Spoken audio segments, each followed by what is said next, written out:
Mike, it's been a while. A big talk about football returns tonight, maybe as a one-off, but we are here doing. I was going to say our normal, a big talk about football show. We haven't done it for what seems like forever. But before I get into what's going to happen and everything else, I'm joined by Mike. Mike, how are you?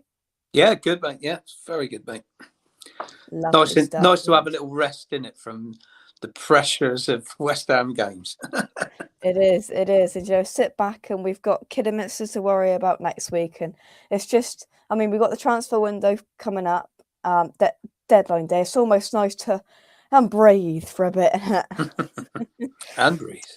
And breathe. But before we get into any of it, of course, we did receive the sad news a couple of days ago, but Isla sits at the top of our screen for the future. That's where she's going to be, so she's always here. I did my video, tribute video yesterday. I think I did it. You can go and watch that. But of course, our extended condolences go out to Nicola, Michael, and the rest of Isla's family. Mike, anything you'd like to add to that? Yeah, most definitely, mate. I mean, it's really, really sad, and it's awfully sad. But it's good to see fans and everyone coming together. And, in times like this, it's great to see everyone come together.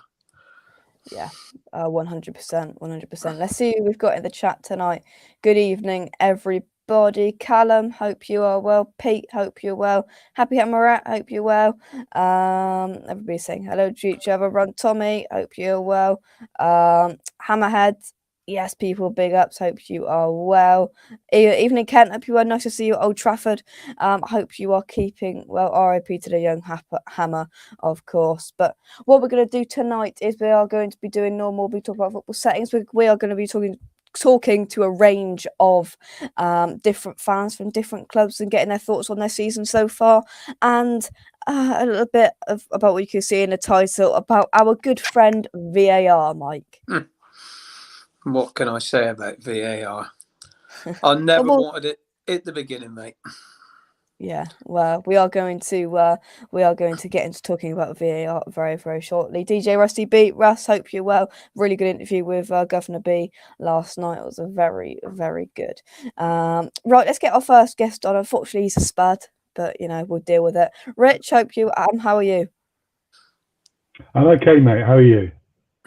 Yeah, not bad at all. I'll start off, but before I do, I'd like to thank our channel sponsors. Check them out using the link in the description down below. SRM Carvers, and you can check them out there. Rich, how have you rated Spurs' season so far? Went reasonably far in the Carabao Cup, doing well. I'll let you explain in the Premier League.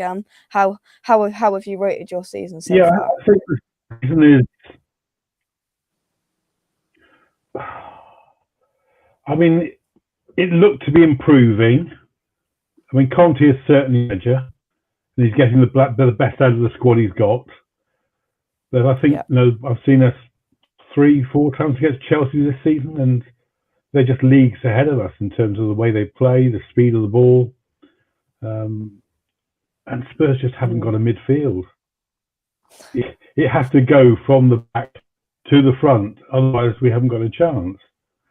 So we're desperately short of midfield. We desperately need somebody in the transfer window. I don't know whether Traore's got the answer to what we want. I mean, I just think he's another. Well, he's no, or not very often. He runs around very quickly, but actually, does he do what we want? I'm not sure. For the want of it, we used to have some chap called Luka Modric. We used to have Christian Eriksen. Yeah. We haven't got anybody like that now, or anybody that sort of goes through the middle, that the ball bounces off. And I can go back years and years, going back to a chap called Alan Ball that used to play for Arsenal and Everton and people like that. And I always remember as a boy watching him at Southampton. Yeah. And the ball bounced off him. It was literally play the ball through him, and he'd be running through the middle of the park, and they would use him as somebody to bounce the ball off, like a wall. Yeah. And he would just be flicking the passes off everywhere. And he ran the game. He's desperate for somebody like that. Mm. And I just Mike, don't see it at the moment. You know, we got a good front end. Yeah. The front end, back is Conte will get the best out of them, but you know we're on for a top place. I mean, we're 1 point behind your boys with 3 games in hand. We should be sounding very confident. I'm not that confident still, but it has promised the season if we can get a couple of players. Yeah, Mike. Rich mentioned Traore just a minute ago. He's a player we've been linked with. I mean, he's not somebody that necessarily floats. I've got to be honest, Jake. When I've watched him and I've been there live watching this guy, you see him warming up. I mean, he's huge. You know what I mean? He oils himself up, and you know, and when he runs at you and he causes him lots of problems. But if you look at his returns, they're really poor. I think he's only scored 2 goals in about 22 games. And okay, doesn't always start for Wolves. So what does that tell you for a start? You know, if he doesn't always get in a Wolves, you know, starting 11. I don't know. I don't think he improves us much. He's much like a Antonio, really, isn't he? Yeah, I think he's a glorified Antonio with bigger biceps. I think Antonio has got much better numbers than him. Full stop. Yeah, let's take some of your comments. Can I ask a question? Can you still head the ball? Kent will correct me, but I'm sure this is in relation to the Cavani goal. And to the Cavani offside at Man United. We're going to get onto that when we talk about West Ham in about half an hour, Kent. So stay put on that, and we will talk about that in a little while. None of the Spurs players now could lace Glenn Hoddle's boots, bring back Glenn Hoddle. Josh's granddad, hope you well. Josh will be joining us very shortly. Shush, Jake, don't say who we like. Spurs will try and grab him. No, honestly, he does not float my boat, Traore, not at all. Oils himself up. Chuckled at that. Yeah, I know, he literally does. In terms of transfer window, Rich, any movements from Spurs apart from Traore, any signings, anything going on? Not that I can see. I mean, I don't know what they're doing behind the scenes. I'm not sure who's out there realistically. You know, who are you going to sign that's going to give something to you that's going to be any good going forward? I mean, Spurs, the last transfer windows, have gone for young players who might be good in 2 or 3 years. You know, your Brian Gills like that, who you know look like they can play. I mean, Lo Celso just looks so much off the pace. I just don't know who's going to do it. There's got to be someone out there. I mean, we'd love to have somebody, you know, from Chelsea. Quite frankly, you know, they got a lot of players that don't get a game. There's a lot of them there who would walk to the Spurs side and improve us. Yeah, Mike. But anything I don't know. Mike. Anything you'd like to ask Rich in terms of Spurs? Well, no, I think Rich is right, to be honest. But I think everyone in the league is, you know what I mean, other than them top 3, the rest of us just aren't close to those top 3, full stop. The rest, you know, like Tottenham, Arsenal, West Ham, whatever, we can all fight around for those other European places. But I fear that, you know, the top 4 that are there now are going to be the top 4 at the end of the season. Because they've just spent so much more money. For one, they got bigger squads. You look at Man United, the size of their squad and what they had on the bench against us last week. I mean, they've not been doing great, but they're underachieving really with the players they've got. Tottenham, to be fair, Rich, I think the strikers, like you say, are very good. And, you know, and you got Son back. But like you say, I think you need to strengthen it at the back and in midfield. But like all the rest of the teams underneath that top 3 or 4, they all need to do that. And I don't know if the players are out there. I really don't. And January's just a such a difficult time to try and get people in that are going to improve your squad. There's no point just getting people for the sake of it. You need to improve your squad. Rich, final question. No, I agree totally, Mike. They're not out there. No. Is final question, Rich. Is VAR killing football? I don't like it at all. I think the pundits got their way. They used to investigate every decision, pull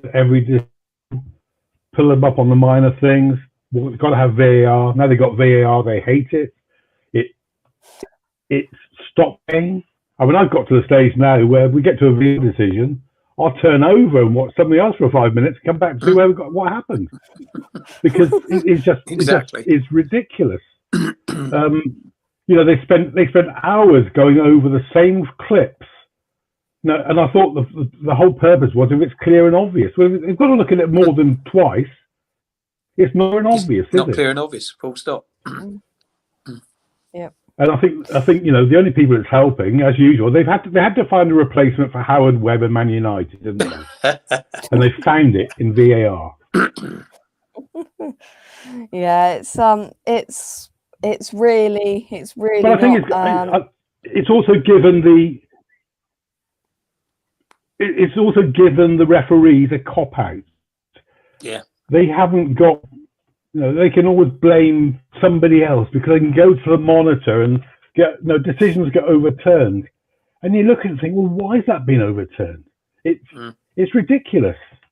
With the Diogo penalty the other day, I mean, he ran into the goalkeeper.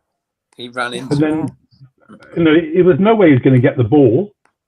And yet, go to the monitor and suddenly it's a penalty. Well, how did that happen? Yeah, it's just mind. It's just. I think everybody's just taking a step back at the moment and thinking, why? But Rich, I'm going to let you go. Thank you very much for coming on. Nice to see you, Rich. Thank you. Cheers. Thank you very much. Right, let's see some comments and then let's bring Josh on. Kent says Adama is like a speedboat with no driver, headless chicken, bang on all mine. No, definitely don't want to try. I'll tell you what, that is comment. I'll tell you what, that deserves never look. That is comment. Great show, that is, Kent. Yeah, I've got to say, that sums him up. That is a comment of the night. Mandy, hope you well. Oils himself because he gets pulled back and manhandled by defenders of the oil. They can't hold on to him. Yeah. Adama can run, and that's it. Yes, it was me and the Cavani offside. We'll get onto that later on. Evening, Gary. Hope you well. Can't believe we're selling Longelo. What is that about? We're going to talk about that a little bit later on as well. That did surprise me. Of course, we have sold, not sold, loaned out one of our strikers, Odebeka, which we'll talk about a little bit later on as well. Pete says it all depends on if the FA think you're a top 6 team. Exactly. Every goal West Ham scored, the VAR picks to pieces, bits. Exactly. 16 times I think they looked at the Liverpool penalty. That wasn't about 16 times. Yeah. Well, that's not clear and obvious then, is it? Like how did Liverpool get a free kick against us? VAR must have seen Salah's dive. Exactly. That's what I said. But let's bring Josh on. Let's go. Josh, haven't seen you for a while. How are you? I'm good, thank you. How are you? Yeah, not bad. Funnily enough, I just found a sheet of paper that I wrote down for a couple of weeks ago, the roundup show where you weren't here. Everton 0, Villa 1. I'm sure you enjoyed that, Josh. Yeah, it's not. I thought first half we played quite well. Second half not too convincing, but we got the job done. That's all that matters. Yeah. How have you rated your transfer window? You brought in Digne, Coutinho. You've had a pretty decent transfer window, wouldn't you agree? Yeah, definitely. We've also signed a backup keeper, right. Olsen, who was on loan at Everton last season, just for extra cover in goal. So I think it's been a really good window. If you would have asked me about a month ago that we'd be getting Coutinho and Digne, I probably would have laughed. And they're two really quality Premier League players. And I think the only thing we could do now is like try and bring in a defensive midfielder in before deadline day. I think that's one that we need. I know we were linked with Basuma, even Calvin Phillips, but I don't think we'll be getting any of them. So I'm not sure we're going to get one now, but hopefully we will, and that'll just be the perfect window, I think. But overall, I think it's been very good. Don't think we've sold anyone. We've loaned a few out. Anyone we need to sell, really. So, yeah, it's been a really good window. Yeah, I mean, Mike, it's been another statement window from Villa. Signed some quality players, taken the last bit of that Grealish money that they had, and they've spent it wisely. I think not many Premier League clubs have spent in this window, but Villa certainly have, and it's been a statement from Villa, don't you think? I think a lot of the draw is, especially is Steven Gerrard. I think he's a fantastic manager. I think he will be one of the best managers in the Premier League, whether it's at Villa or whether he moves on. But I mean, he's a draw. I think he speaks so well. I think his team. He done his apprenticeship in the right way up at Rangers. He knows the Premier League inside out. I think he's just a really good coach and a good manager, and he's a draw for a lot of players to come to Villa. So I think Villa do really well. I think it's going to turn them around big time. Here we go. We've missed you, little Dad. Gary, we know loads of people have been asking about you, Josh. They were like, "Where's Josh last 2 weeks?" I've managed to pull him out tonight. I've managed to pull him out. So put your thank yous in the chat. Josh Smith is a good signing as well for Villa from Scotland. Only young but good player. There we go. Thank you very much, Ken. Villa had to be the best window in the Premier League. I think it's definitely in the got to be, Josh, because not many other clubs have spent money. And is it nice to see Villa in that category of actually spending money this January? Yeah, I think because last few years since we've got back up to the Premier League, we've just been getting like young and up and coming players who aren't too good now but are going to be good in the future, and that to be that time where we just have to go and get pure quality. And that was this window, and I think we got a few in the summer as well who are Premier League quality players. So yeah, I think it's been a really good window. Like I said, if we bring a defensive midfielder in, a good defensive midfielder in before deadline day, no doubt about it, we've had the best window in the league. Best window in the league this season. But I think we've definitely got to be in top 2 or 3 because I don't think anyone else has spent too much, have they? So, it's been a really good window, and I'm just glad that we've now gone out and got ourselves some pure Premier League quality instead of just getting younger up and coming ones who can't quite cut it yet but are going to be good in the future. So yeah, hopefully we can do well second half of the season. Yeah. I mean, are you discounting the second half of the season for Villa as almost a nothing? You're not going to push on for Europe. You're not going to get relegated. Is it just? Do you think it's let's just get to the summer, let's sign some more quality players, and let's do one big push at Europe next year? Yeah, I think this year I'd like a top 10 finish. That'd be nice. Last season we come 11th, but Grealish did get injured for about most of the second half of the season, really. And in about December, January, we were like 6th or 7th. So I think if he didn't get injured, we probably would have got into Europe. So I think this season, but in the end we come 11th. So it's a bit like this season, if we can have progress in that, then it would be nice. So top half finish this season would be nice. So it's not that we've got nothing to play for. Like obviously top 10 doesn't get you anything, but it's just better than coming in the bottom half, isn't it? And just seeing what the new signings can do really as well. Because I know with Coutinho we've got an option to buy. He's on loan at the minute. So if he does well, we should buy him. We've got to test out things like that. So I don't think the season's completely gone. We are out with the FA Cup now, both of the cups. But I don't think the season's completely gone. I'd like a top 10 season, top 10 finish. And yeah, hopefully next season we can bring in a few more good players and push for Europe. Yeah, I think that's wise. Hey, Josh, Villa looking back, definitely. Says Pete. Peter, hope you are well. Josh, would you take Masuaku if we gave you 5 million? We gave you 5 million. I'd take the 5 million, but not Masuaku. Yeah, we've got 2 decent left backs.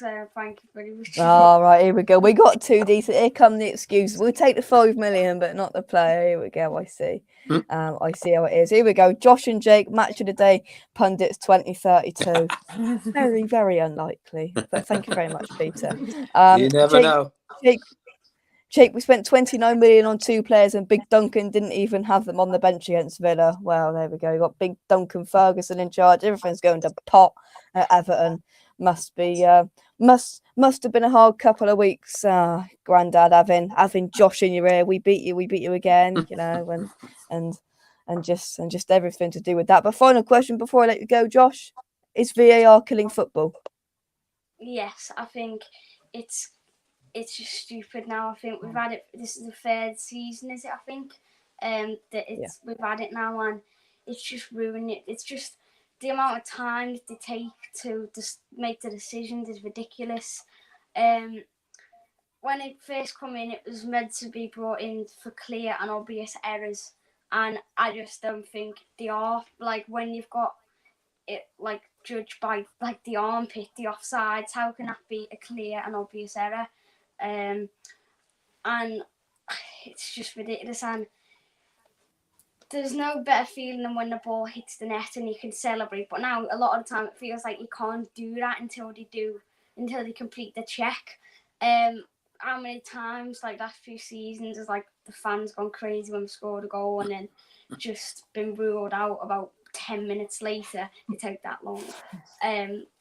It's just ridiculous. If it was clear and obvious errors and it didn't take too long, it'd be fine. But it's the Man United Cup game that we had the other week. We had 2 disallowed goals, and that was ridiculous. They checked 3 things. They checked, and it's meant to be clear and obvious. They checked 3 things, and I'm not being biased, but in that game, I think that first goal, they were just trying to do everything they possibly could to rule the goal out. That wasn't because of Villa, Josh. Don't worry. That wasn't because of Villa. That's because you were playing United. Trust me. Just don't. United, yeah. It's just they're doing anything to get United to keep United in the cup like they all do. It's just ridiculous. They favour the big teams about what's known as the Big Six. Go on, Josh. It's I just don't think it's very fair, and the worst bit is the amount of time to take, and that cup game against United for us the other week summed it up, I think. Yeah, I'd say we need to get rid of it, but we're obviously not going to. They're going to keep her in, but yeah, I don't like it at all. Bang on the money. Mike, anything you'd like to ask or add, Josh, about Villa before we let him go? Yeah, Josh, how long do you think you're going to keep Steven Gerrard as your manager? I'd like to think he'd hopefully at least get us back into Europe, and then I reckon the Liverpool job will definitely come up in a few years once Klopp goes, and then I think that's where it'll go. But I'd like to think he'd have at least 2 or 3 seasons of us, get us back into Europe, like maybe back into the top 6, hopefully. Keep bringing in good players, and yeah, then he'll probably take the Liverpool job as like known as like a proven manager then, and a much better manager. So yeah, but hopefully he can at least get us back into Europe. Yeah, I hope it does stay for you, mate. I really do. Yeah, Josh, thank you very much. I'll speak to you soon. Thank you. See you soon.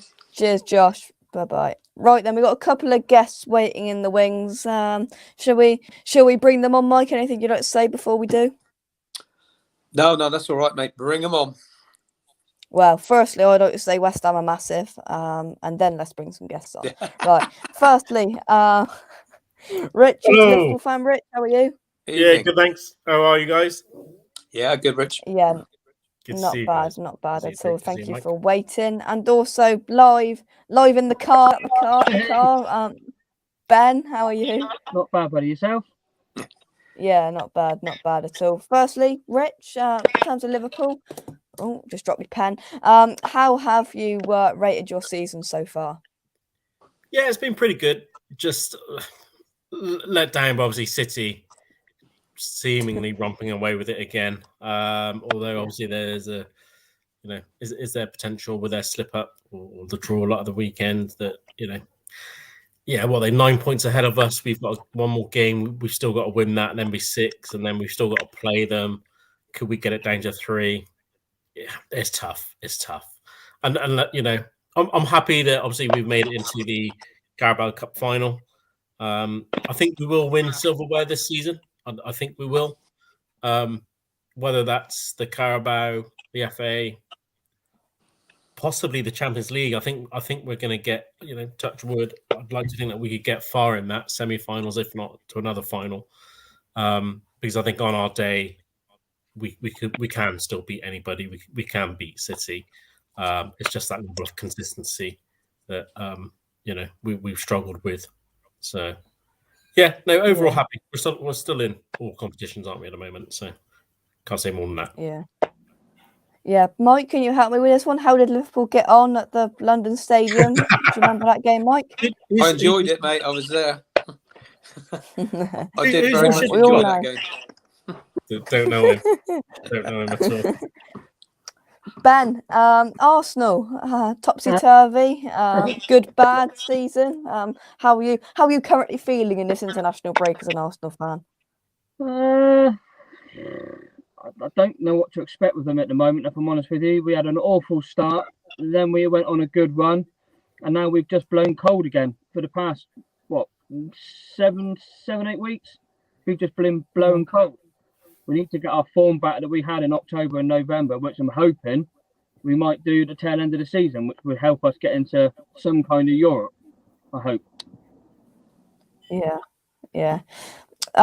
Just about that title race, Mike. I mean, we were listening to the City Southampton game coming back from Old Trafford, and the only thing that the commentator on the radio wanted to say was title race is back on. And I'm looking at it and thinking, no, this title race isn't back on, in my opinion. I mean, they're all making Mike. They're all making these scenarios. If City lose one game and if Liverpool win their game, and Liverpool beat City, all of a sudden there's 3 points in it. I still think this title race is dead. They've got a phenomenal squad, haven't they? They can put out, 11 players one day and 11 different players the next, and they almost could they beat anyone with them? I mean, but, Liverpool won't give up.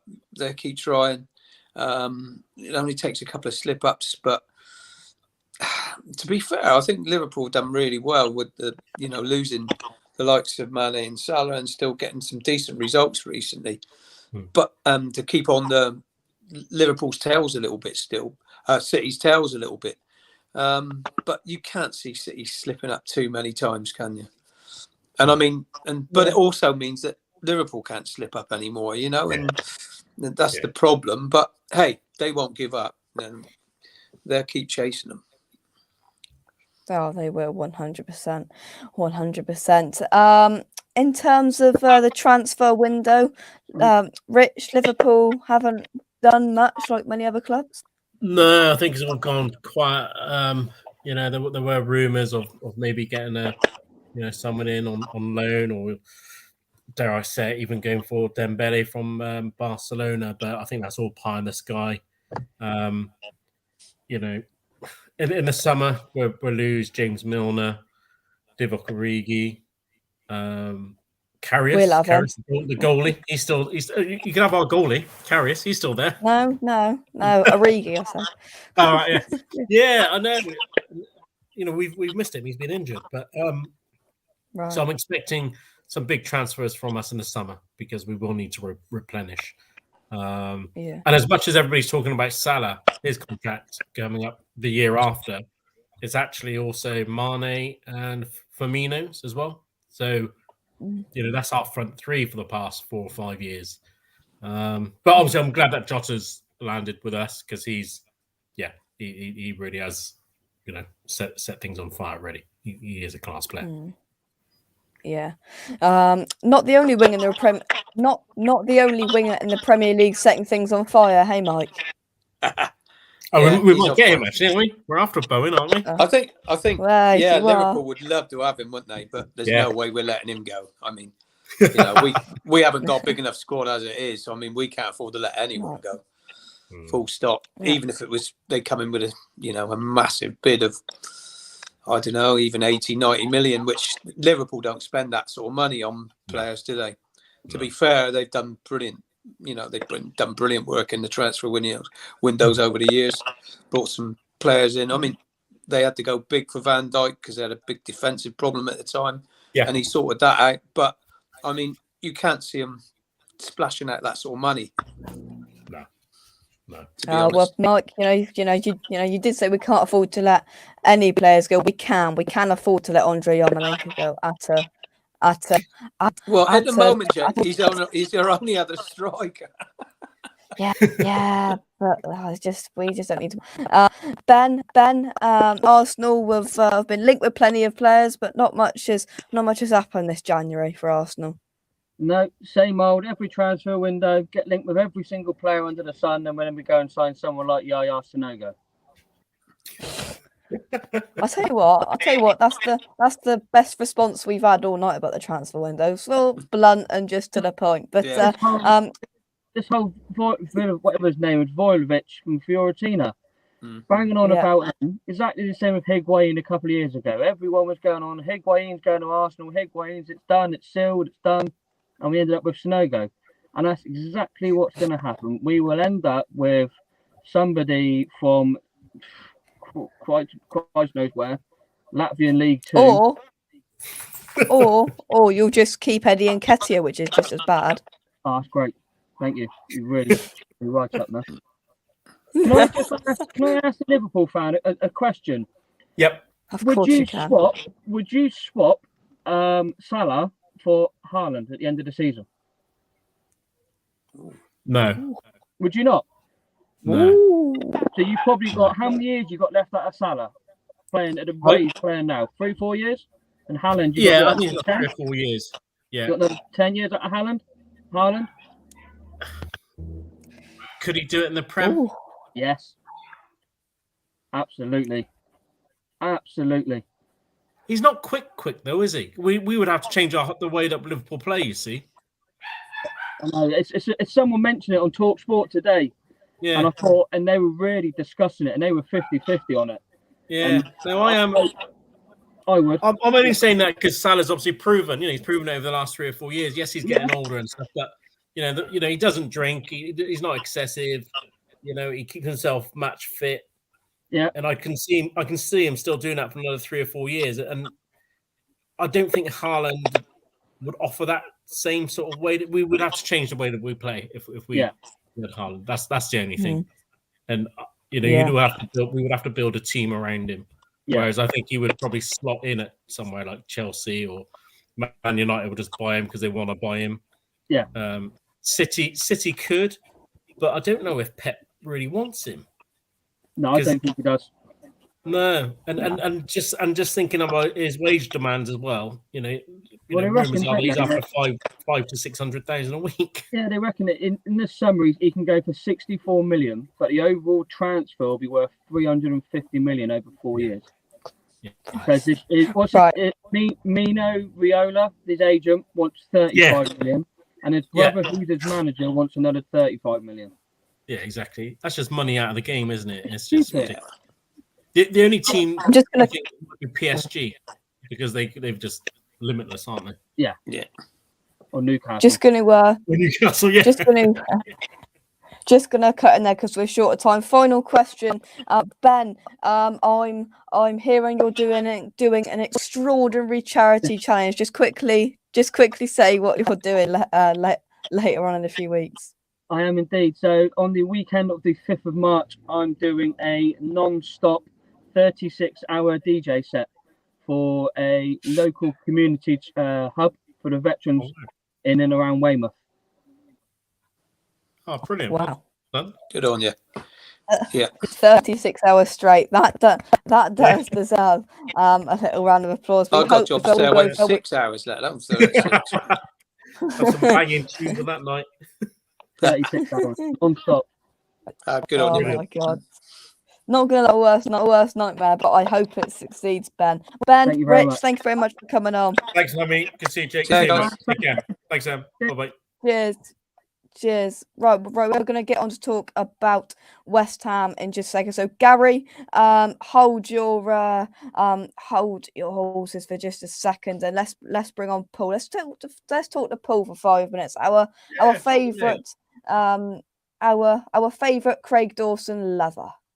Yeah. Does he still play? Oh, can still he with still play? You wait. You play wait this until 5th. You wait till 5th of March when Craig Dawson's going to take Salah out of his pocket. Right. Okay. Yeah. Yeah. Great. No, Creswell had Salah in his pocket. Wow, he did. That's a very good point. But just leading off what the lads were saying just a second ago, would you take swap deal for Haaland for Salah? I think they're completely different players, aren't they? Completely different players. But this Haaland is a superstar, isn't he? And as soon as I heard the question, the one thing that jumped into my mind was the age. You know, that is the age. How old is Haaland? How old is he? What, 22? I'm guessing. Something like that, yeah. Yeah, it's like he's been around forever. But whether he is obviously so impressive, and you know, it's just like a battering ram, isn't he? Really, and then it's whether or not that's the sort of player that Klopp or like say or Pep go for, really. But mind you, can you imagine the crossing from Trent and from Robertson with him in, you know, up front, big, powerful centre? How many goals would he get? I mean, because I mean, easy pickings. It is, but in one of your guests did say, oh, you know, whether it would work. I'm sure it would, him coming to the Premier League, but would it? Salah it's happened, hasn't it? But there's only a few players ever you know it would work. You know, if Messi come to the Premier League, you know it would work. So the best player ever, and but even player of Haaland, I mean, he'd be a success, but what sort of a success compared to Salah, who is he the best player in the? Well, he probably is, but he'd be PFA Player of the Year, certainly. I'd be amazed if he's not. And so, would you swap somebody? Hey, you know what I mean? I don't know. I don't know, but the age thing could possibly swing it. But do you think he'd come to the Premier League? I don't know. Do you know what? I can't see him.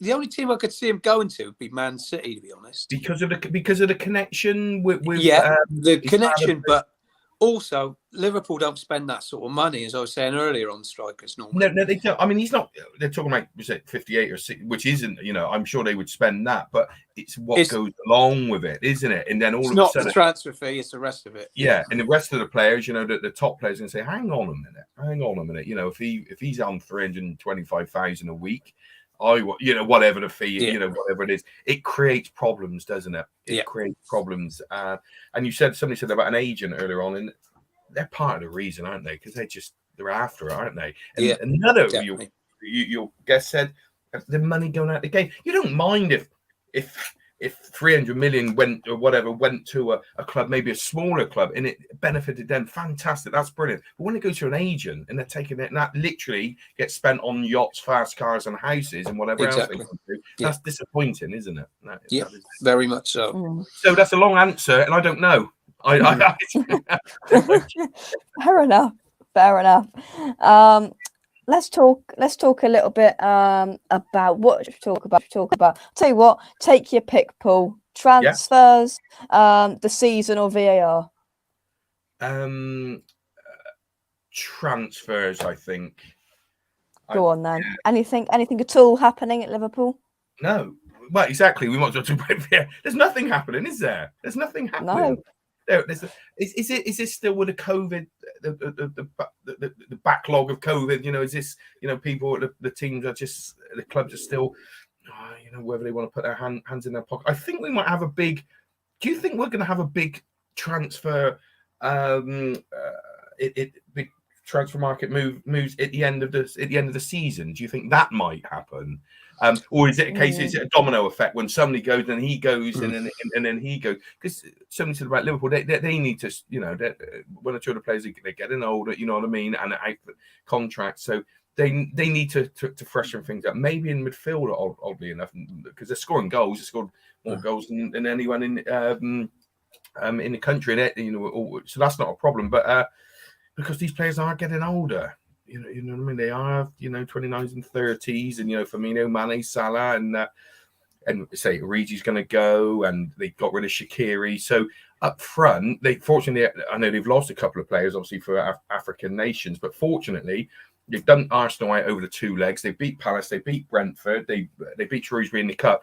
And I did say to my Liverpool friend, I said it's not going to matter. I said I think that the games they had. I think they get through those, and it's proven they have, because fortunately Salah and Mane could play against Chelsea. Remember the 2-2 game, and without Salah, they both scored. They would have lost that game. That was the important game. They managed to stay there. So no transfers. No, there's nothing happening. What about at your club? Who do you need? Nothing's happening. Nothing. I mean, what's happening anywhere? I mean, Villa bought in 2 players. Yeah, two decent players, but 2 older players, but. Villa needed that bit more experience. So fair dues, can't knock them for that. Decent buys, but you look around anywhere else, no one's buying anyone. Nothing's happening. January is notoriously a bad time. Yeah, and West Ham have been lucky over the years. The last couple of years, we've made some good signings in January. Yeah, but I can't see it happening this year, I'm afraid. Let's bring on Gary. Gary, long time no see. You right, Gary? Long time no see. How you doing, Mike? Yeah, good mate. Hi, Jake. You good, right? Good. Now, not bad. Right. I'll tell you what. We're going to talk about VAR, and then we're going to say goodbye to Paul, and then we're going to talk about West Ham, where I am preparing to give my golden chocolate coins to David Sullivan for West Ham to sign some football players. But you'll have to wait a little while for me to explain why on that sense. Firstly, VAR. Gary, we'll start with you. I saw you about 30 seconds after that ball went into the back of the net at Old Trafford, and I think it was fair to say you were seething. VAR, is it killing football? I don't think it's the technology itself. It's the implementation of it. It's so inconsistent. You watch on the same week, you get. I mean, Liverpool's penalty at the weekend, for example. No way in a million years is that ever a penalty. They slow it down so much that it's not real. I mean, the pace of the game, and the referee has to make a decision to make. And if it's a clear and obvious error, correct it. But that was just slowed down so much. Jota was never going to get the ball. And the same with ours. You can say he was onside, offside. It depends when you actually stop the film. So I just think we need to have. I'll change the VAR, get an ex-pro in there, always to sit in with the guys, and there should be a separate VAR panel. And if you can't make a decision in 30 seconds, then move on. The referee on the field has to do it. Because I went to Brighton at home earlier in the season. We had 4 minutes with Antonio's goal to get ruled out, which even if you watched it a million times, you can't tell he touched it. But the VAR referee ruled out for some reason. So it's not the technology killing the game; it's the implementation of it, in my personal view. Paul, from the Liverpool side of the fence, with that Jota penalty at Palace, what was your initial reaction to that? Shock, really, because I thought, no, well, this is never going to be a penalty. But then the longer it goes on, and then I think Jamie Carragher, the commentator, said, look, if it goes in, and the referee goes to the screen, then this is almost definitely going to get overturned. Not that he thought it was a penalty, but that's what happened. But to overturn, if it's a major error, yes, overturn it. But that was, well, it wasn't a penalty anyway. So it certainly wasn't a major error that he didn't give the penalty. That I was astonished. I was absolutely astonished by that. And the problem is then, I mean, did it affect the game? Well, Palace was certainly at the upper hand in May. Whether they would have got an equaliser is another thing. But it's tough, isn't it? And the fact that it's sometimes it's not the system. It's fantastic, I think, when it works right. Excuse me, but it doesn't. People sat in the studio or in the headquarters, and they come out with these amazing decisions, which leaves fans shaking their heads, doesn't it? I mean, Mike, just with that Jota one, I mean, you knew it was bad when it was a Liverpool game, and Jamie Carragher even says it wasn't a penalty. Well, yeah, I know. Carragher even admitted it, and he said that's never a penalty in 100 years. But that was an odd decision. That was. Yeah, it was. But I mean, I just don't like VAR because I just don't like the support, the fans in the ground, the experience is just ridiculous. And even people sat at home, you know what I mean? You can't celebrate. It's killing it. It's absolutely killing it because, you know, now you jump up, you score a goal, and then you immediately sit back down and go, wait for the VAR, you know, and it's just killing the game. And Gary's got it right. I think they should have some ex-pros sat in that VAR studio with a referee advising him. Honestly, some of the decisions, it's all about opinions. But an ex-pro knows that he stuck his leg in there and hangs his leg out. You know what I mean? They know what they're doing. You know what I mean? It's you can't they know because they've done the guys it for doing it, but they actually know more than the referees. They've got a better inside knowledge on it. You know, Harry Kane one the other day against Liverpool. I mean, that was a leg breaker. Absolutely. That's why that game above any other game just it infuriated, because I think they've got everything there. They've got the sending off there, which is a certain sending off. Yeah, for sure. I was speaking to a Tottenham season ticket holder the following 2 days after, and he said he was at the game and he said to his son, he's in trouble here, and they was absolutely amazed. And then I think that because of obviously he could have broke his leg, but I think the worst decision on that day was the penalty that the push on Jota, and he didn't give it when he literally pushed right on and he didn't give it, and he said, well, he thought he stopped. How anybody? And then I know there's one or two Tottenham fans on Facebook which I had a huge disagreement with, because they said, oh, it evened out. No, it didn't even it out. It was horrendous, and anyone who thought that was wrong, that the referee done in even it out on the game, no, he didn't. Those two decisions were disgraceful, and they've got people sat. He's watching all the views of those decisions, of those situations, and that on Jota is as bad as it gets. I cannot believe that anybody, a 4-year-old, could look at that and say, yeah, that's not allowed on the foot. They would know, and they didn't give it.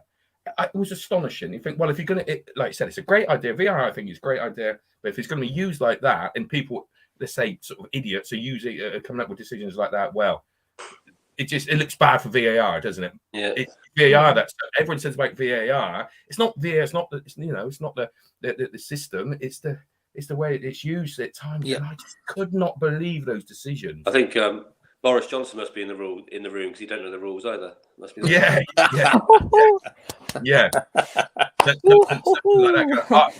But you, saying that it is quite nice when you can see the goal and then you think, hang on, there is a chance. Yeah, you never know. Well, exactly. And this might get pulled back for something. Is he offside? But everyone, I bet if you said to every football fan, you said, for or against, have you suffered for VAR? And I bet everyone said, oh yeah, we've suffered. Oh yeah, we have all suffered. Well, we can't all suffer, because if we've, you know what I mean? It must.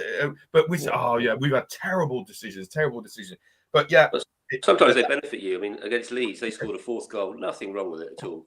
Yeah. It just touched the guy on the line and they ruled it out, which is in our favour. But in the stadium, there's nothing wrong with it. Should have been. I remember when it was coming in, and the season before it came in, they worked out that West Ham would have had 16 more points with VAR that season. Yeah. I mean, remember the goal that Liverpool? I was there when mate was offside by about a yard. And things like that were just that's appalling decisions, really. Yeah. You know, because it wasn't even close. I can't remember who it was. Someone knocked it down the line right in front of me, and I said, "He's offside. What are they giving that for?" Yeah, Milner. That was it. I mean, but we had all of those decisions that year. We had so many go against us. Yeah, the Man United one when the ball went. And my boys were saying, "Bring the VAR in. Bring the." I said, "No, because swings and roundabouts. We'll be 16 points the other way round next season. That's how it happens." And I'm quite happy to take that because And we don't everyone want makes mistakes. We don't want them to go back to like the 1981 League Cup final when the Alan Kennedy goal against West Ham was offside, and he was like, "Well, was he offside?" He's like, seriously. I mean, I do like. I think in the big, I must say, in the big game, you can you have World Cups and can you have these huge football matches? They've got to get the decisions right, but I don't think people mind if they get the decisions right. And like you say, having a professional ex-professional player, you think, well, actually, he said, and you think, yeah, okay, we get that. It's when they don't, and they come back, and you think, surely not. I mean, that goal, as I said again, that penalty for Jota, which was never a penalty, and yet the one a few weeks ago against Tottenham was a certainty. I say it again, how is these are professionals? These people get paid to do this job and get it so wrong. How is that possible? And that's what infuriates people, isn't it? That's what. Definitely. It's just so frustrating because, Gary, we sit here and you'd say the vast majority of football fans sit here every weekend and there's a bad decision and people like us just sit here and say everybody else can see it. How can the geezer in Stockley Park not see it? Yeah, I agree. And the fact they slow it down and look at it, and I don't know, I'm sure maybe I'm being a bit disillusioned here, but I think it still favours the big clubs, the decisions. I mean, the goal in 93rd minute on Saturday, they took about 10 seconds to check it. Whereas if West Ham had scored that, you can guarantee they've been 3 minutes at least, 15,000 lines till they get the one that is offside. It's just the way it goes, I think. Yeah. Let's take some chat about it this year as there was last year, though? Is it because people just think, oh, well, that's it, and we just got to live with it? Or is it the fact that he's getting better? I think, I don't know, I think you always look at it from your point of view. I remember the Antonio one last season against Man United when the ball went over David Moyes' head and they said it didn't have the angle, that type of thing. The VAR didn't work properly. So you always remember your own teams. You certainly have a bias. I think all of us would accept that. Yeah. When they go for you, you forget about it. When they go against you, you bear a grudge. But there needs to be sort of consistency, and there needs to be an ex-pro in there, and maybe a same team of just pure VAR professionals who just quickly look at it. Because you watch the MLS and things, and they do it really quickly.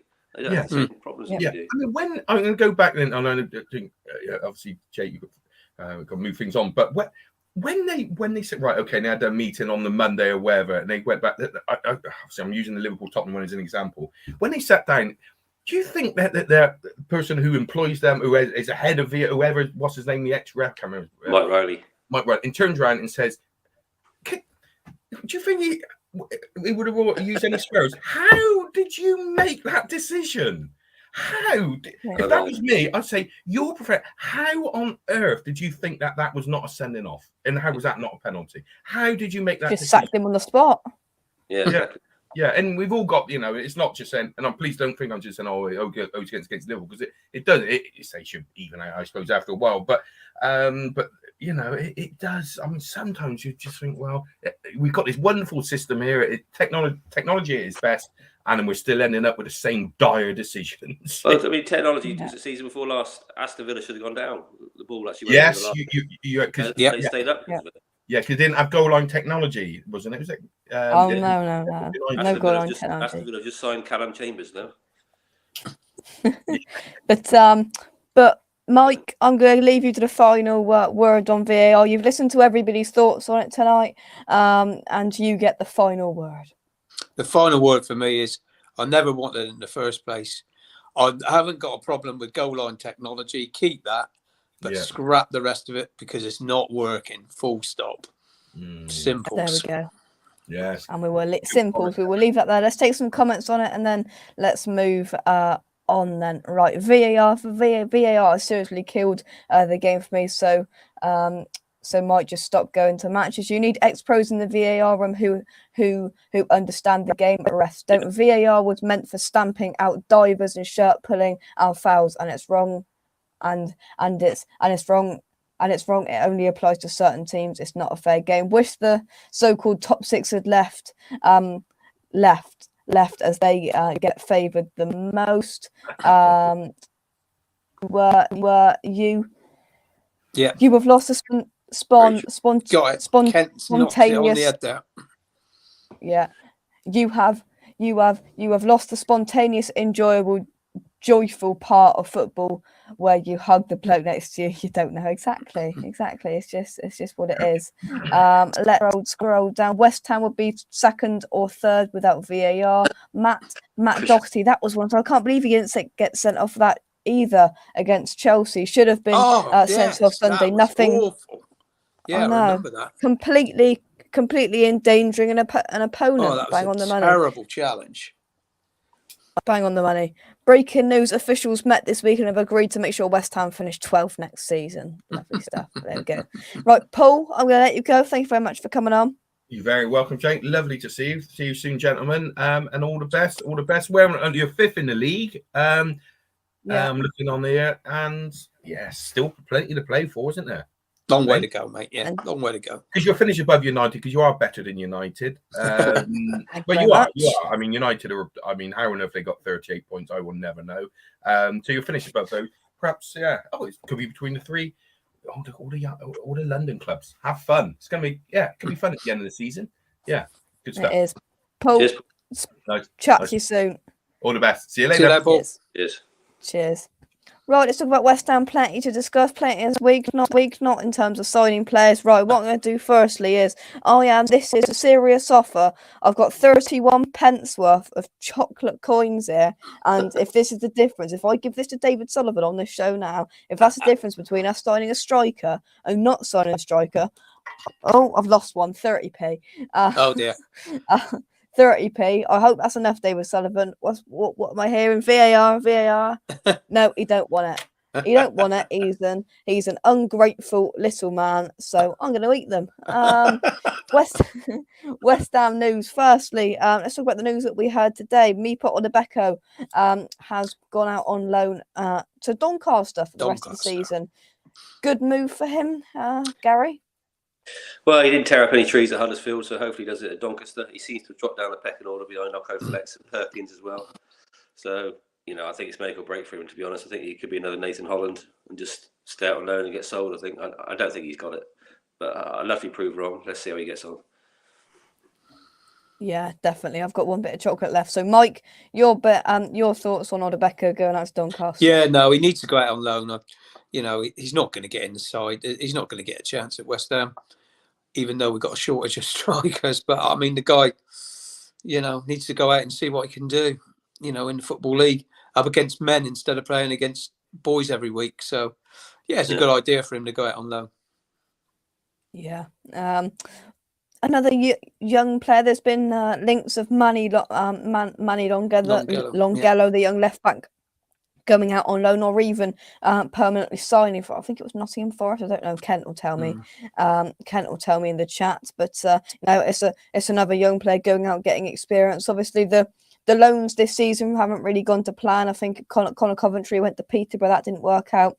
Nathan Trott went to France and he played 18 games, I think, before he fell out of favour with the manager. So he hasn't played since. The loans haven't been too successful. Hopefully we can work on that. But the big question of the night is, we are on the 27th of January and you all know what's coming.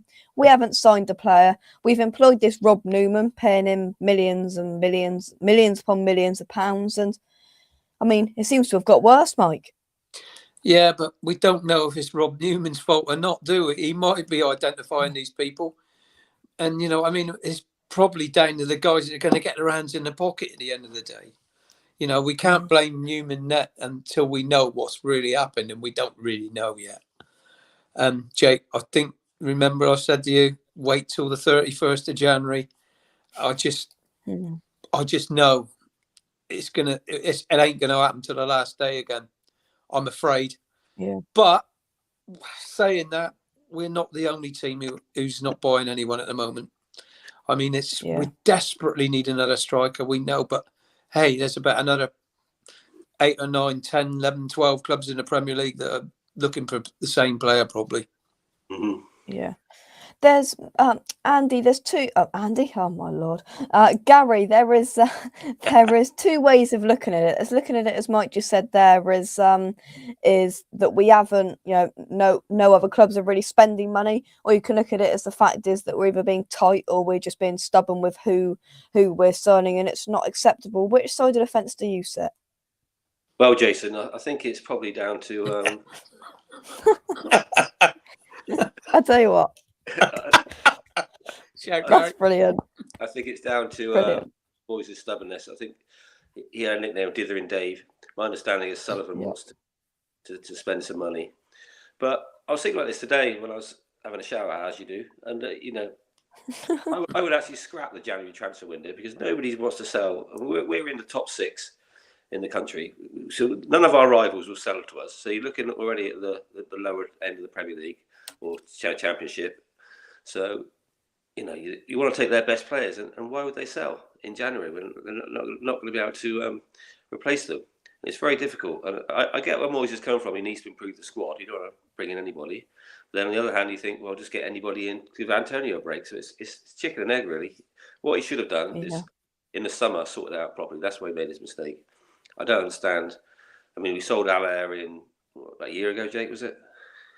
12th of January 2021. There we go. So it's over a year. Yeah, he had all summer to sort it out, and he didn't. That's why he made his mistake.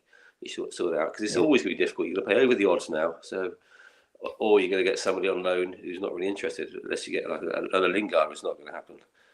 So I hope they're talking about the French league and financial difficulties. I understand that Marseille will get banned at the end of the summer, so they need some money. So maybe we'll get Carlos Sakara in. Maybe they're talking about. Yeah, but forward-wise, who knows?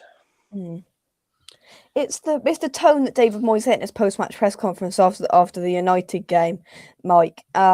It's the fact that he didn't seem neglected, but he sounded very.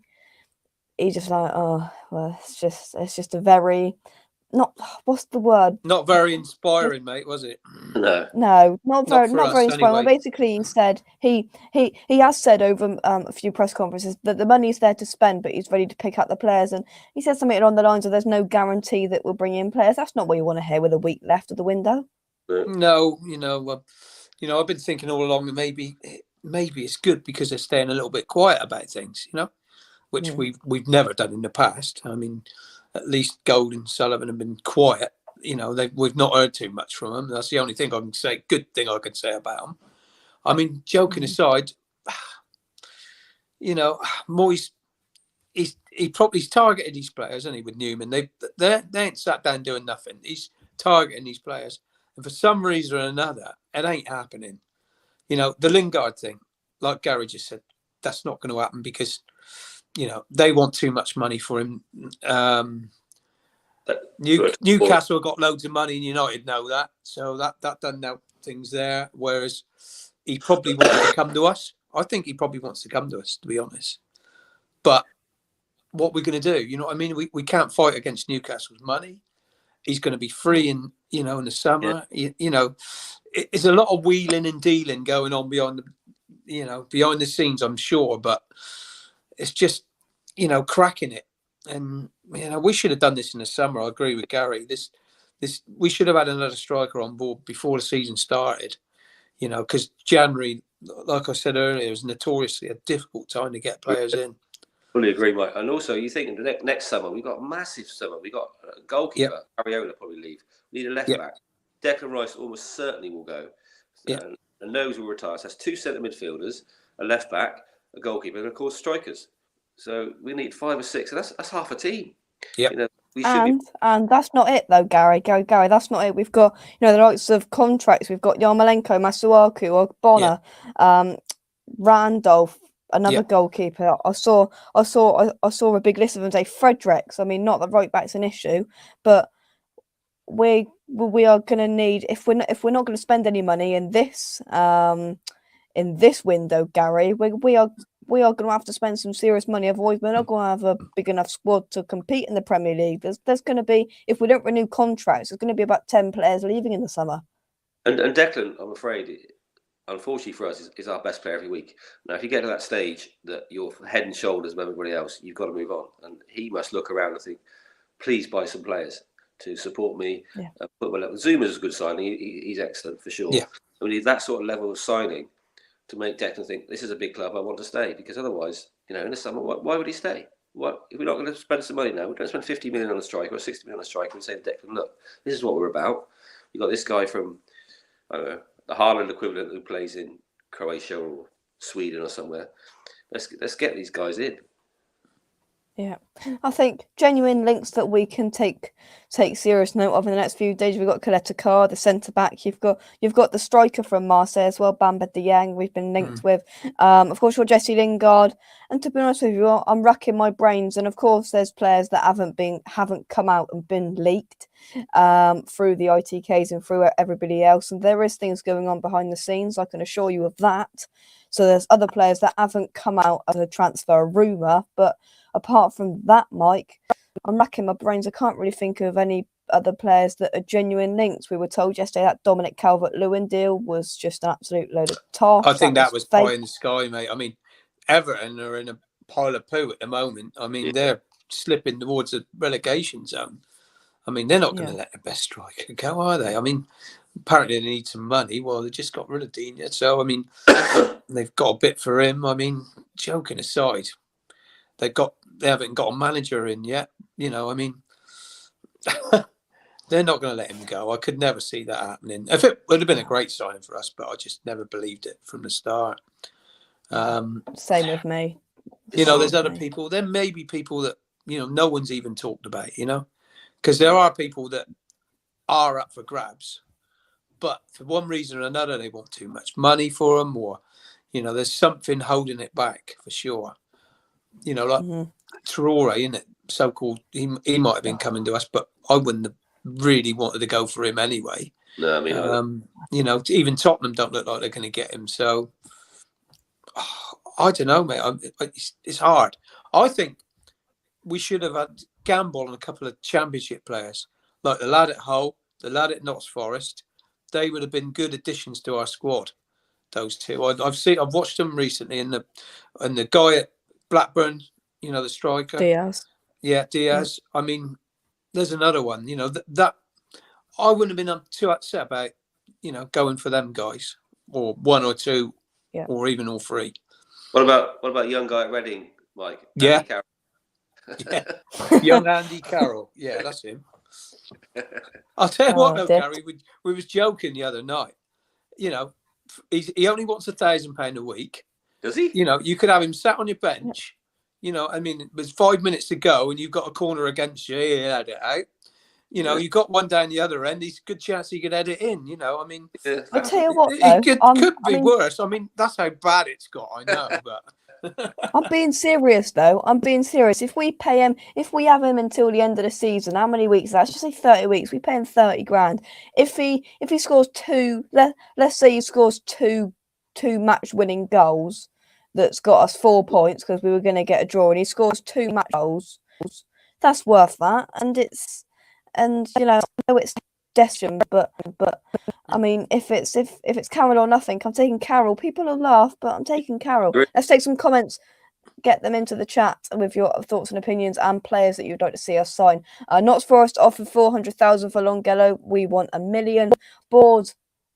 The board are just rugby players who have just touched down. We tried. Oh, that's quite good. That's quite good.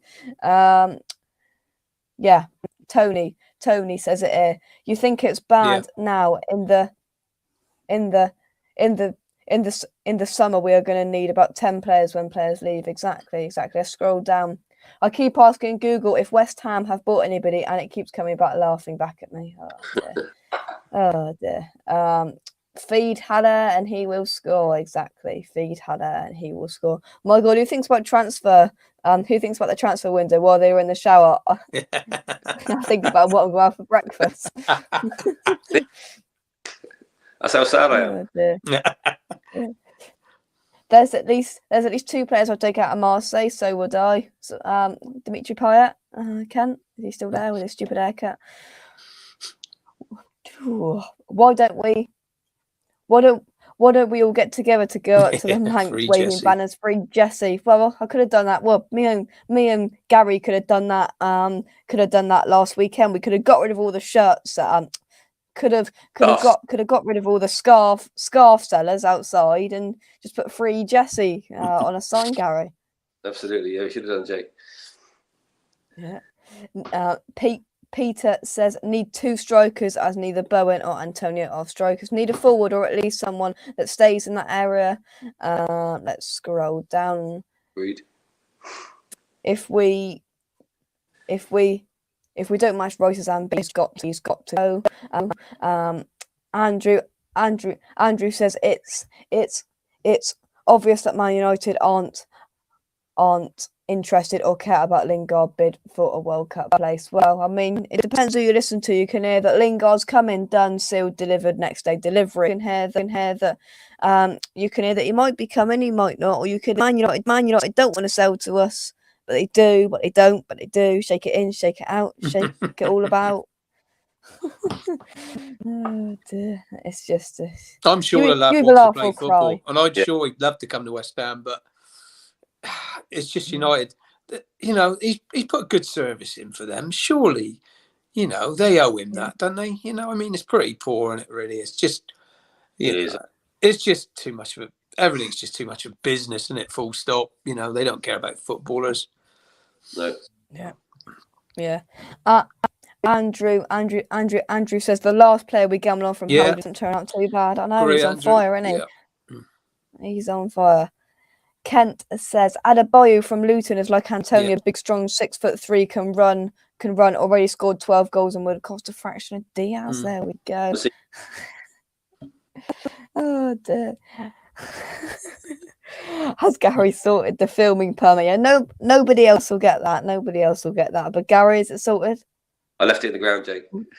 Yeah, left it in the ground. Nobody at all will get that. But you know, it's just an inside joke, right? 40 million quid, Mike.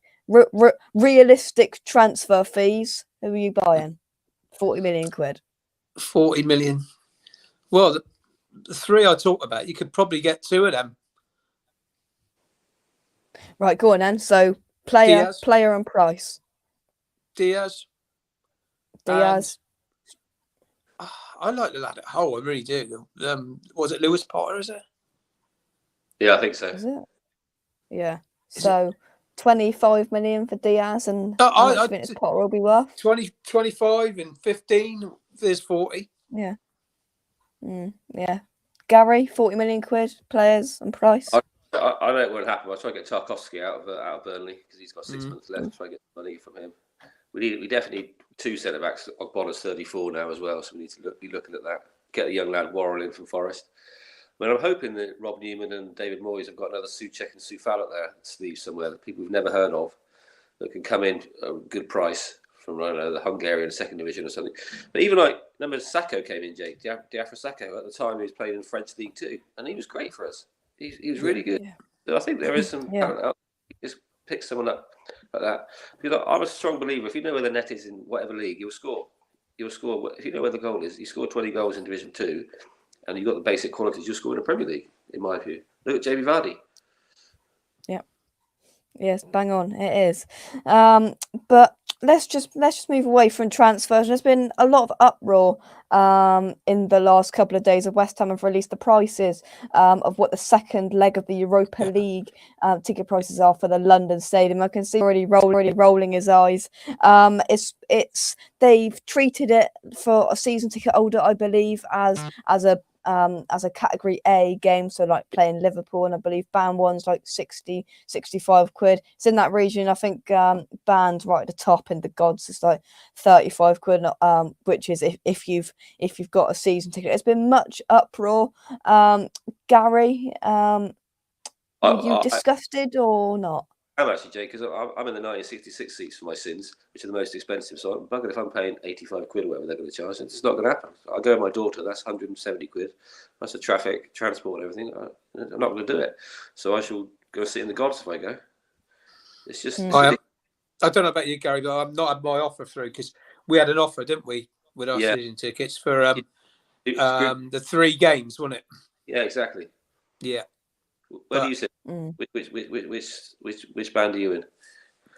Oh, I check to tell you where I am. I'm behind the goal. 2-2-2. You know, in the Trevor Brook just up in the top second layer, about 10 rows up. Okay, that's good. Behind the goal, it's pretty good. Not bad. The point is, I mean, if I was the board, this is a bonus game, and the whole point is to get an intimidated atmosphere. We might be down and sell it out. And if you have to sell it for 20 quid each, fine. It's still 60,000 times 20 quid plus all the extras, hot dogs and whatever on top of it. You know, I'm seriously, I'm a passionate. I'm not paying £85 to sit in my normal seat. It's not going to do it. So I'll wait to see what offers they come up with. Otherwise, I should sit somewhere cheaper or watch it at home, which I don't want to do. I want to be there to watch this in the Europa League, but you know, you've got to justify it. We've all got families. You've got to justify it to your family. I pay £2,000 a year for season tickets as it is. You know, adds up. Don't forget those luscious hot chocolates that they serve you in the London Stadium, Gary. Good grief, they're awful. but yeah, it's really frustrating. You know, this is the biggest game that we're going to play at the London Stadium, or that we have played at the London Stadium. This is the second leg of a Europa League last 16 game, and they're going out, and Kent's put it in the chat here. My mate's in band 1, 66 quid. It's an absolute joke. I mean, fill it up, make a good atmosphere under the European last 16 knockout stages, second leg. We might be in this game to win, and we might need the crowd to get us over the line. Sell it for 25 quid, 15 for adults. Do that. Do the right thing, West Ham. West Ham fans have been appalled on Twitter with this, and rightly so, because you know it's all about that. And you know they'll make $3,000 on hot dogs, $3,000 on Gary's hot chocolates, and you know they'll be loving life. We don't know who we're playing They yet. will be loving life. Barcelona might be Dynamo Zagreb again. We don't know who we're going to get. I know. Kieran says, "G'day, young Jake at 6:15 a.m. In Brisbane. Hope you are well, Kieran." Good on you, Kieran. So it's Friday for you, Kieran, that Friday feeling. Trev Tube, hope you are well. Hope all is well with you. If we don't get a striker and another centre back, we won't get any further than the next round. It depends who we get. 21st of February, I think the draw for the last 16 years, and I'm on half term, so I get to watch it in the bag. Get in. So there'll be a watch along for that because I'll have nothing better to do. So yeah, right, Mike, Gary, any last things you would like to subjects, thoughts that you'd like to discuss before we start wrapping things up? No, I'll just say wait for the 31st of January. Yeah, Don't go to bed. We will be live on Monday, deadline day, to be talking about all of West Ham's transfers. But before that, we will be live. Yeah, before that, I mean, I just can't see anything happening to the last day, and I just pray we get someone. You know, if we got, you know, our owners took us over there and promised us we'd be in the playing for Champions League spots. That's the reason. One of the reasons for moving. Well, they've got to get their hands in their pocket now, and the proof's in the pudding, isn't it? At the end of the day, they've got a chance. They've got a really good chance. We're right on the cusp of it. With 3 or 4 good signings, we can just push us there. Do you think it's the board though, Mike, or do you think it's Moyes? I think some of it's Moyes. Don't get me wrong, Gary. I think he's stubborn. I don't think he just wants to sign any old player. He doesn't want a big squad. We know he works well with a smaller squad, but it's such a risk. And some of these players are burning out now, you know. And Antonio's got 3 games in Jamaica, hasn't he? Yeah, exactly. He's gone off to Jamaica. 3 games in 7 days. He's not going to get a rest. It would have been ideal for him to get a rest now. I'll be very disappointed if we don't sign anyone. Let's put it like that. Me too.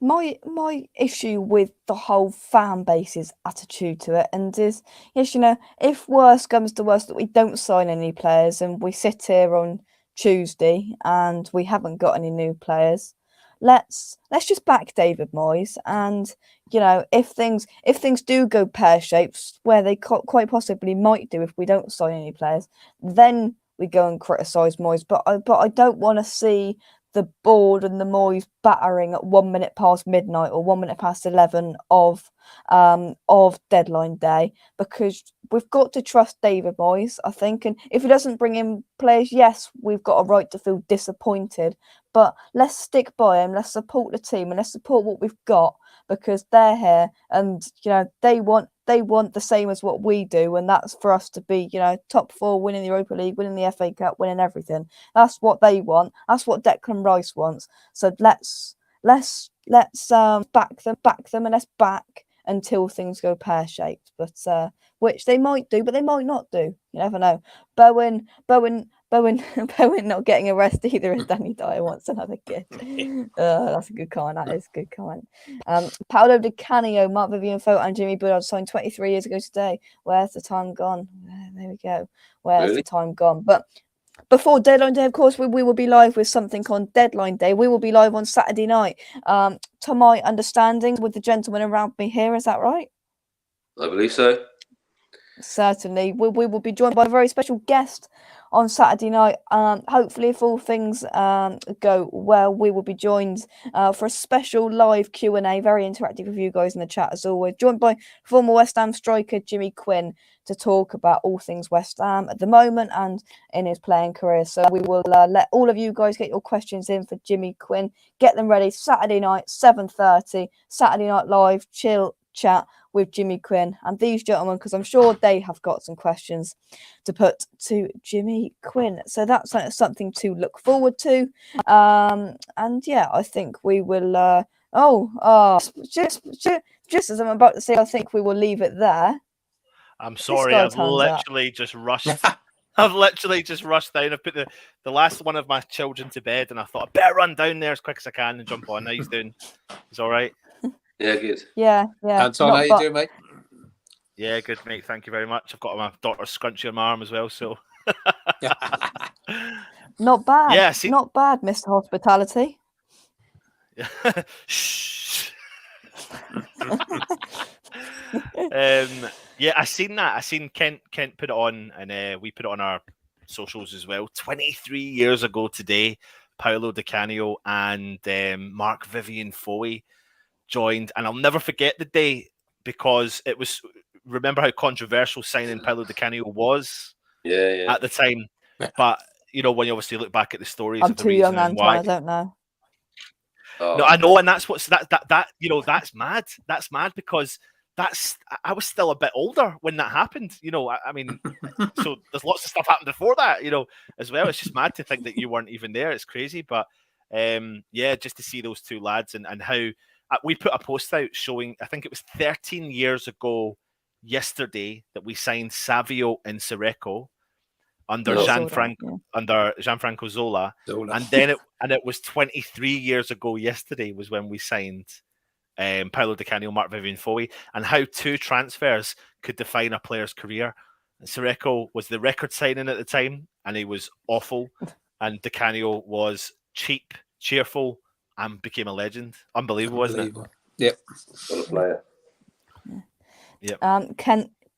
Kent says, I'll be tuning in. The man who scored versus Crewe in 91 FA Cup first semis. The big question is, can Jimmy Quinn still get his boots on? We'll ask him Saturday night 7:30 whether he still got his boots, because we might answer.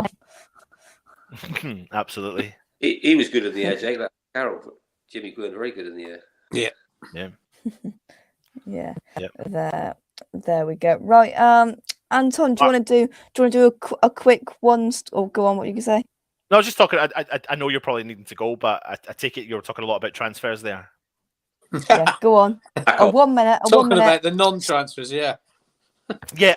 And so 1 minute roundup of your transfer news. I caught the tail end of what you said, Jake. I was trying to log on. My computer was taking ages to come on, but I agree with the sentiment. I think we need to really try and put our trust into Moyes. Of course, we want signings. It's a no-brainer. Anyone wants signings, especially as a West Ham fan. But we have to trust in the process. And you know, bringing up Sireko is a good example of signing someone for the sake of it that doesn't work out, and then signing someone like Di Canio, who nobody wanted. Let's not forget that. Not a single, probably hardly any fans wanted the Di Canio signing over the line. And we got it, and look how that worked out. So if Moyes is dithering, as people are saying, and taking his time trying to find the right person, surely to God, we all want the right person in at this club. And what we deem right doesn't mean that it is going to be right. And what we deem wrong doesn't mean it's going to be wrong either. We do need strength and depth, because the Man United game was the prime example of the bench is what won the game for Manchester United. The strength and depth is what won that game for Manchester United. That was the difference of them getting a goal and West Ham not walking away with the 3 points. So, yeah, I mean, you said 1 minute past midnight. on Monday night or Tuesday morning when the deadline happens. You'll start a 1 minute. I think it's 11 o'clock. It closes. I think you wouldn't be surprised if we don't have someone that people will start going against them. Well, everyone's already against them. A lot of people are already against them now, and I don't think that really bothers Moyes to a certain extent, because at the end of the day, he's looking at, look where we're at and look what we can continue to do. However, I want people to understand, I want signings. I want them. I want them. I'm just trying to put some form of justification behind it. Who knows? Yeah, we all do. Is it true that you fry Mars bars in Scotland, Anton? Marathon bars. Marathons. Marathon bars. You don't know what that is, Jake? He doesn't know what a marathon is, mate. But the other thing I've as well heard is, of it. do you know what opal fruits are, though, Jake? No. See, now that didn't change that long ago. That's what Starburst used to be called. Oh, I see. There you go. There we go. Jane, hope you know. Let's grab evening peeps. Sorry I'm late, but I have an excuse. Come on, excuse James, because you're around 25 minutes late. I'm joking. But transfers are always a bit of a risk, but it's the great signing anyone and dealing with a very fatigued small squad. David Moyes is a stubborn person. He's not going to be someone to buy play. We all know that. Marathicus, right? It's not Mars bars. I'm confused. No, I know. I was just winding you up. I didn't know. I think Mars have always been Mars, but marathon bars used to be Snicker. I see. I'm 24 and I didn't know. Well, there we go. We're in the same boat then. No way. They definitely didn't change that long ago. I'm sorry, they didn't change that long ago. Anyway, sorry. There we go. Mike, I'd like to thank you for sticking with us an hour and 26 minutes. That's not bad going. Thank you very much for being my co-host. Thank you, mate. Thanks for having me on. I'm running out of battery now, mate. I'm on the red now. Well, personally, or yeah, personally. Sorry, Mike. No, you're all right, mate. You're all right. Last question to you all. Gary, I'll start with you. One signing, who do you take? One signing, realistic. Who we're linked with? Who are you taking? Gary, start with you. A forward from the Championship. Anyone? Anton? Lingard. Ooh, Mike?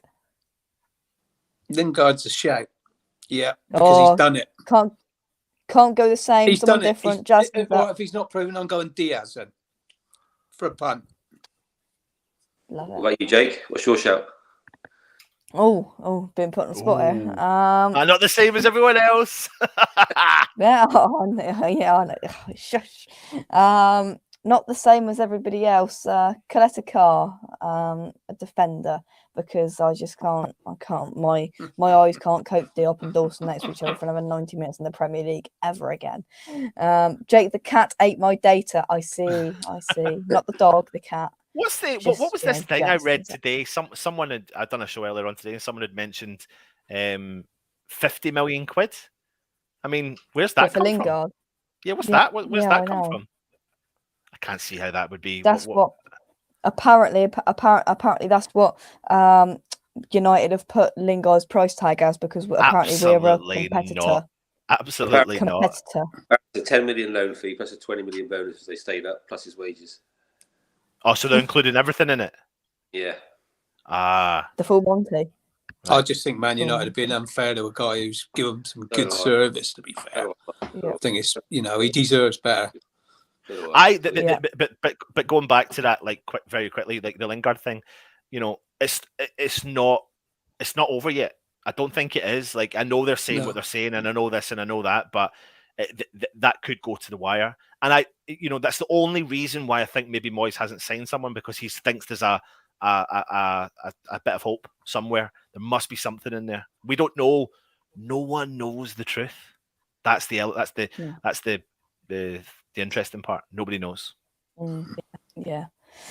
So next time you'll see me, we'll probably be Saturday night with Gary, Mike, and Jimmy Quinn. It might be still a transfer video if I gained the willpower and if I gained the botherness to just talk about somebody that we're not going to sign. I might just carry on with my food tech homework. Who knows? Yeah. Thank you very much for watching. Drop a like on the video. Subscribe to West Ham Unofficial. Last thing I would like to say is little Wyler Caton's funeral tomorrow morning. If you can, I know Russ is going to try and go along because it is in Hornchurch. If you are in that area tomorrow morning, then you can go and pay your respect there. And of course, our condolences go out to Nicola, Michael, and the rest of the family, which on a day tomorrow, which will be unimaginably hard for the family and anybody who knew Isla. So yeah, but we'll leave it there. Gary, Mike, Anton, thank you very much for joining me. All of the guests that's come on tonight, thank you very much. A big talk about football's back, and it's been back with a bang as Mike's battery is about to blow. Happy days, Mike. Happy days. Come on, you Irons. Come on, and you we will Irons. see you very, very soon.